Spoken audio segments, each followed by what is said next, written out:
Welcome to the An English Coffee Office. Today is Saturday, October 18, and like every morning, David and Alex are at the coffee machine. Hi, Alex. Good morning. How are you today? I grabbed my coffee black like always. Hi, David. I am good, thanks. Just added some milk to mine. A bit tired from the long week. You look ready for the day. I am okay. Sales calls kept me busy. This coffee wakes me up. Hey, did you catch that news about China and the tariffs? Yes, I did. It is all over the headlines. Trump plans a 100% tariff on Chinese goods. It builds on the trade war. Crazy stuff. I mean, 100%. That is double what we have now. Our company imports parts from there, prices will skyrocket. Right? It started with smaller tariffs years ago. Now this, China says they will fight back with their own measures. Fight back? Like what? Higher costs for our exports? I sell to clients who buy cheap stuff. This hurts everyone. It does. As a project manager, I worry about supply chains. Delays in materials mean delays in projects. We might need new suppliers. Exactly.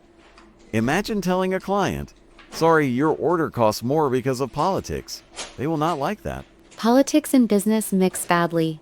The Wall Street Journal says it could add billions to U.S. costs. Households feel it too. Billions? Ouch! My grocery bill already feels high. Coffee might cost more if beans come from affected areas. Maybe, but think bigger. Global trade slows down. Jobs and sales like yours could change. Yeah, I think about commissions. Less sales mean less money. Trump says it protects American jobs, does it? Some say yes, others say no. It is controversial. Factories here might grow, but short-term pain is real. Short term? Feels long to me. I remember the last trade war. Prices jumped on electronics. My phone cost extra. True, we use computers daily. If parts get pricier, IT budgets rise, bosses complain then. Bosses always complain. Okay, enough on tariffs. It stresses me out. Switch to something positive. Sure. What about the Nobel Peace Prize? They gave it to Maria Corina Machado from Venezuela. Oh yeah, I saw that. She is the opposition leader there. Lives in hiding from the government. Brave woman. Very brave. The Nobel Committee says it is for her work on democratic rights. She fights Maduro's regime peacefully. Peacefully? In Venezuela? That place is tough. She could not run for president because courts blocked her. Correct. But she keeps going. Reuters reports she dedicated the prize to Trump for his support. To Trump? That is bold. He helped with sanctions or something? Makes it political. It does. The White House criticized the Nobel for not giving it to him, but Machado thanks him. Trump wanted it bad. Now she gets it and mentions him. Ironic, does this help Venezuela? Maybe it shines light on their struggles. NPR says she promotes democracy when it is in retreat worldwide. Retreat? Like authoritarian leaders rising? Scary. But her story inspires a woman leading change. Yes. The Guardian calls her the keeper of democracy's flame. She is in hiding, but speaks out. Hiding? That sounds like a movie. Our office politics are bad, but not that bad. Late meetings are my worst. Lucky us. This prize might pressure Maduro or encourage more protests. Protests?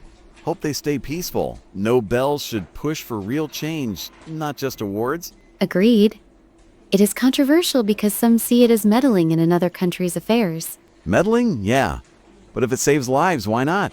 Cool she won. First Venezuelan. I think so. BBC says she's recognized for tireless work. Good for women in politics. Totally. Makes me think about our team. More diversity here would be nice. It would. Now another Nobel, the literature one to Laszlo Krasznahorki, Hungarian author. That guy? Never heard of him. But winning Nobel must be good. What is his deal? He writes novels, dark, visionary stuff.